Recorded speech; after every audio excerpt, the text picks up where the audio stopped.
History remembers the battles, the speeches, the faces of revolution, but beneath every uprising, every act of resistance against overwhelming power flows an invisible river of support, a network so carefully concealed that its very existence becomes an act of survival.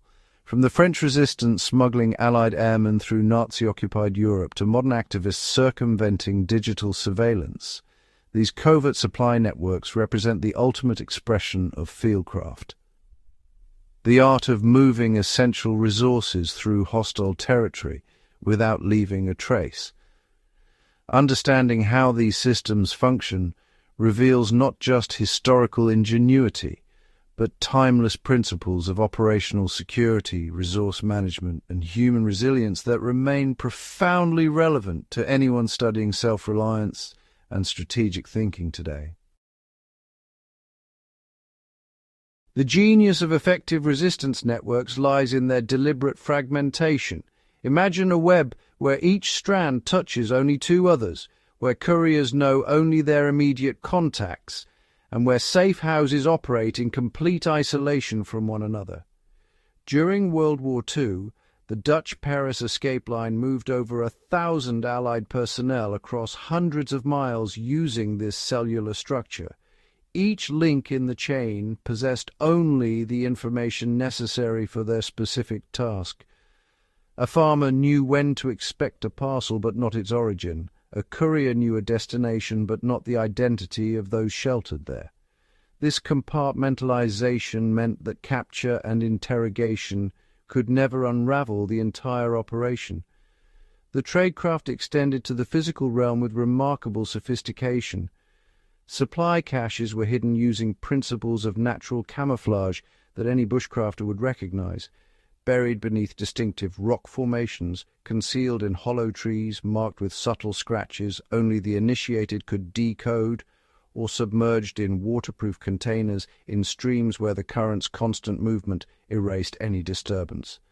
These weren't random hiding spots but carefully selected locations that could be described without maps, remembered without writing, and accessed without arousing suspicion. Moving supplies through occupied territory demanded an intimate knowledge of terrain that transcends what any map could provide. Resistance networks developed what we might call shadow geography, an alternative landscape of forgotten logging roads, livestock trails, underground cisterns, and abandoned mine shafts that allowed movement parallel to but invisible from the official infrastructure.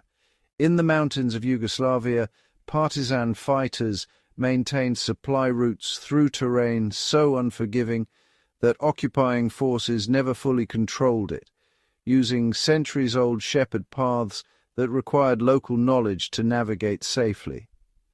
The timing of movements followed natural rhythms that provided cover.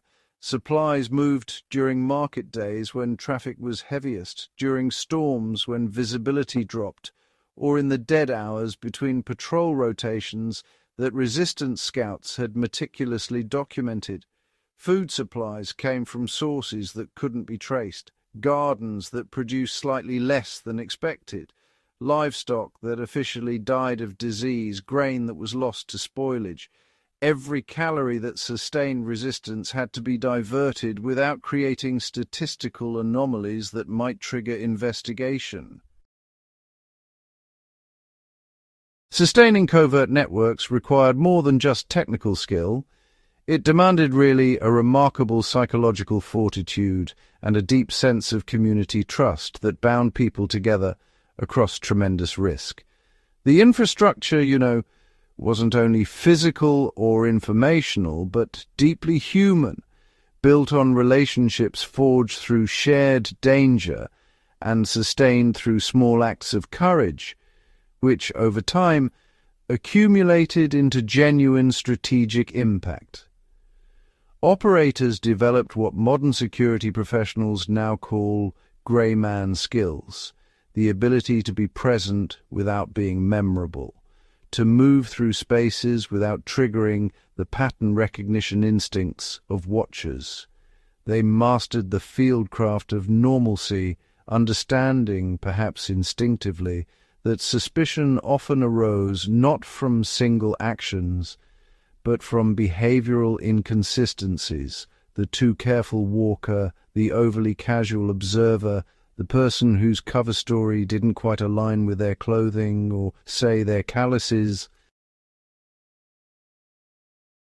These historical networks offer, I think, profound lessons for anyone studying operational resilience today.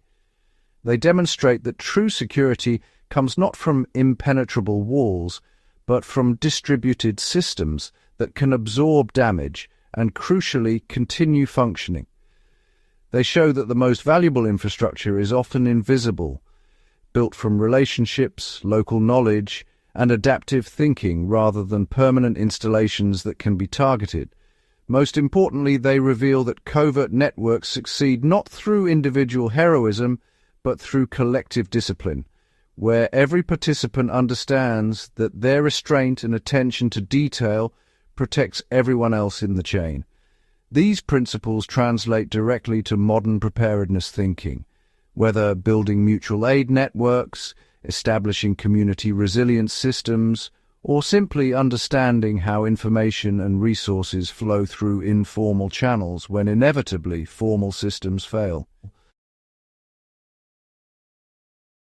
The invisible infrastructure of resistance represents really some of the most sophisticated fieldcraft in human history, a testament to ingenuity, courage, and the power of coordinated action against, well, seemingly insurmountable odds.